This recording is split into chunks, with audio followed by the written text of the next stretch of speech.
أهلا وسهلا بكم طلاب الصف الثاني الإعدادي.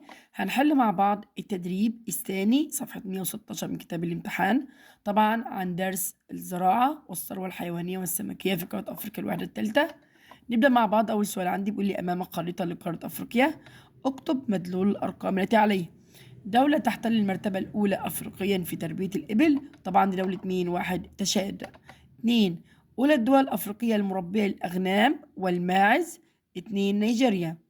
طيب 3. أكبر الدول المربية للأبقار في قارة أفريقيا، طبعا 3 هنا مين؟ إثيوبيا.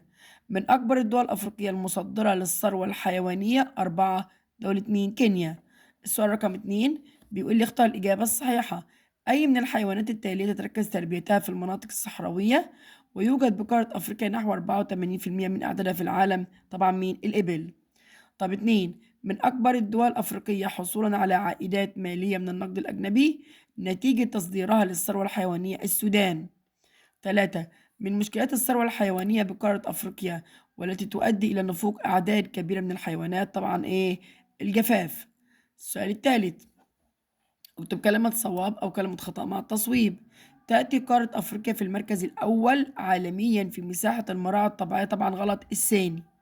2. يشكل الراعي الأساس الاقتصاد في المناطق الجافة وشبه الجافة، طبعا صح.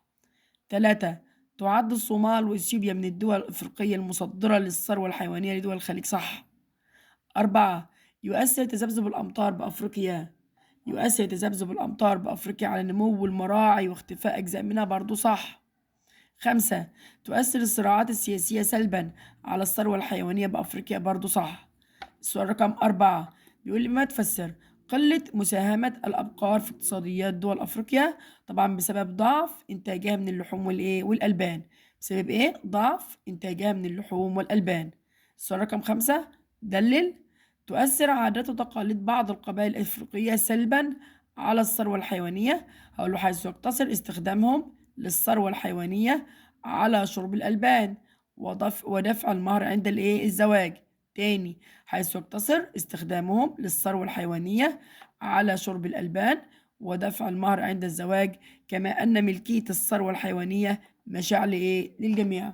وكده نكون خلصنا مع بعض التدريب التاني. هتلاقي موجود عندك على القناة حل أسئلة الدرس الأولاني سواء في كتاب الامتحان أو في كتاب الأضواء، وهتلاقي عندك حل جميع التقييمات، التقييم الرابع والخامس والسادس هتلاقي موجود عندك على القناة.